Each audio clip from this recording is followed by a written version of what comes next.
Man, my mindset going into that fight was just like 100% pure hunger, man. I've never been more hungry in my life. Hey guys, it's me, MMB, Mighty Max Boxing, and I have an awesome interview with me today. I have the ex-champion and true elite fighter, Caleb Truax with me. How are you, champ? How have you been doing? Good, brother. Just finished up a workout and ready to go home and eat some dinner. Awesome, champ, awesome. Now, I want to ask, since you've had such a great career throughout, I want to know your introduction story into the sport of boxing. What got you into boxing, and what was your story overall? Man, I started late in boxing. I didn't start till I was 20 years old, and I was always a fan when I was growing up. I was a big Tito Trinidad fan and used to watch all the Mike Tyson fights and Evander Holyfield, Lennox Lewis fights. So I was always a fan of boxing, but I didn't know it was available to kids where Mhm. I'm from in outside of Minneapolis. And I went to college to play football in Virginia. Came back to Minneapolis to go to the U of M after 1 year, and just kind of fell into boxing. Man, I first did a tough man tournament, and after a couple of those, I went to amateur boxing and was an amateur boxer for about 3 years, and started my pro career in 2007, and 16 years later, still trying to get a couple more fights in. Awesome, champ. Great to hear that you're still out there swinging. We saw you last time out against Caleb Plant.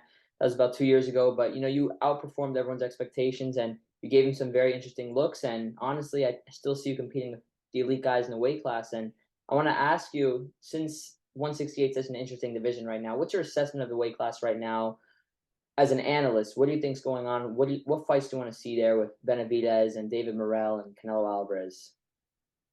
Yeah, Canelo's still the man. Obviously, he's got all the belts in the 168-pound division. I believe he fights this weekend against Ryder. That's kind of a tune-up. Ryder's a good fighter, but I don't think he has anything to dethrone Canelo. But yeah, there's some great fights out there at the in the 168 division. Obviously, we just saw Benavidez versus Plant, and that was one of the bigger fights to be made in all of boxing, and one of the biggest ones in the 168-pound division, obviously.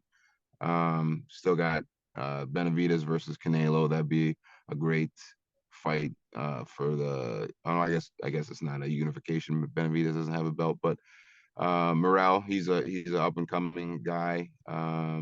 He fights here in Minneapolis a lot. He's kind of his home away from home, I guess. Fights at the Armory, and he's a good fighter. He's improving. He's very big and powerful, and some good up and comers in the 168-pound division too. For sure, for sure. Now, I want to bring up, earlier in your career, not too long ago, but a few years ago, you had a big setback when you got stopped by Darrell early on. But unlike most fighters who would have folded and backed down and been ruined from that, as we've seen many young fighters and even many experienced fighters, you came back from that and pulled off a huge upset and won a world title against the prime James DeGale. What type of mental fortitude did it take from you to realize after that Darrell when you need to get better and you're ready to get better? And once you fought DeGale, you really showed up and dominated. What type of mental fortitude was it that made you really rise up? It took a lot, man. I was thinking about hanging him up after that Darrell fight. I just went through a terrible time with my lady. She almost died in childbirth. And to be honest, I've told the story before. I shouldn't have been in that fight with Darrell because I just wasn't in the right space mentally, man.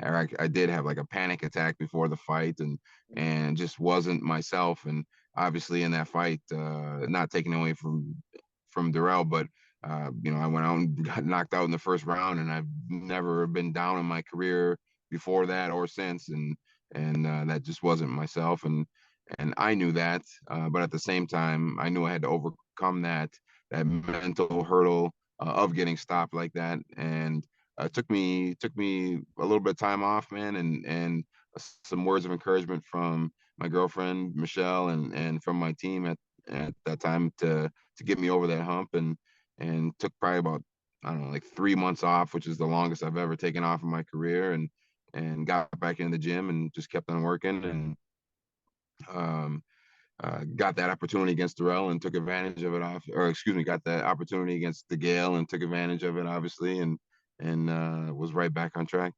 And when you look at it, it was probably a blessing in disguise what happened to the Darrell fight because it really gave you the motivation, the spark, and the ambition to really make a comeback for yourself and beat James DeGale. Now, prior to that James DeGale fight, you were a big underdog, expectedly so. You're coming off the Durrell win, and DeGale was this high level champion. What was your mindset prior to that fight, being such a big underdog and just knowing deep down that you had what it takes to beat him?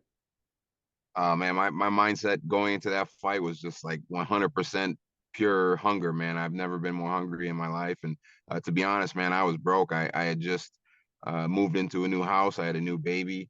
My daughter was, less than a year old at the time, and uh, just bought a new house. And I had a couple fights fall through, so I was missing out on those paychecks. And I remember going over to London, and I had like I don't know, I had like $600 in my account or something like that, and was just like, man, I have to win this fight and change my life and change my daughter's life, and it did. And I was just 100% focused, 100% hungry, and you're a dangerous person when that's the case. Yeah, for sure. You knew that you had nothing to lose and you had everything to gain, and you truly utilized that. Now I want to ask you, because one of your handles on social media is Golden. Where did that nickname come from? Yeah, I got it. There's a guy that used to work. I always forget his name. A guy that used to work with the broadcast team that when I first started boxing, they broadcast some of the fights on the internet, and we were trying to come up with a nickname for my pro debut. And he was like, "Man, you're a Golden Gopher." I graduated from the U of M, University of Minnesota, Golden Gopher. He's like, "Why don't you just use Golden?" I'm like, I don't know, man. Oscar De La Hoya's got the Golden Boy, and there's been a million of them over the years. He's like, dude, use Golden. It's gonna stick, and the University of Minnesota is an institution here where I'm from, and everybody respects it and loves it. So it's stuck, and yeah, it's been my nickname ever since. It was definitely a fitting. It's my son's middle name. Oh, that's awesome. That's awesome. It definitely is a fitting name. And you brought up Minnesota a couple times. How much pride do you have being from there and representing Minnesota? I love it, man. This is my home. This is where I've always lived, and other than 1 year in college in Virginia, and this is where my roots was tied down here, and my family's here, and I take a lot of pride in the work that I've done for the community over the years, all the charitable work, and that I continue to do to this day, and Minnesota shows me love, and I show Minnesota love back. And one thing I can say for sure is the cold definitely doesn't bother you living in Minnesota for that much. Nah, Doc. I love the cold, man. I run outside no matter what. I'm ice fishing, chopping wood outside in the winter. I love it, man. You ever take cold showers? Yeah, all the time, man. You got to get ready for that winter. Yeah, me too, for Sit sure. in the ice bath. Oh yeah, that's the best for everything. Honestly, ice baths are awesome. Before we wrap this up, I just want to ask you for advice for other future fighters that are on the come up, and a final message from you. Advice for young fighters. Find a team that you trust. Find a team that knows what they're doing, has some experience, and listen to your coaches. And basic fundamentals is what wins fights, man. That's one thing that I've always stuck by. And I'm not the fastest, not the most powerful, not the quickest or anything like that, but I don't make too many mistakes as far as fundamentals go, and I work my ass off in the gym, and those are things that you can control. And yeah, man, just boxing's boxing is a tough sport, but if you put your heart into it and have a good team behind you, you can make it pretty far. 100%. And what should we expect from Caleb Truax in the near future in the sport of boxing? Looks like I'm gonna fight June 24th at the Armory. I believe the main event is Carlos Adames versus Julian Williams. Looking to fight here at home, and no opponent yet, but just preparing for it now. Like I said, I just got out the gym, and hoping to get that fight underneath my belt, and maybe one more big fight or two more big fights, and then call it a day. Awesome, champ. Thank you so much for coming on. It's really been a pleasure. Much appreciated. And my pleasure, man.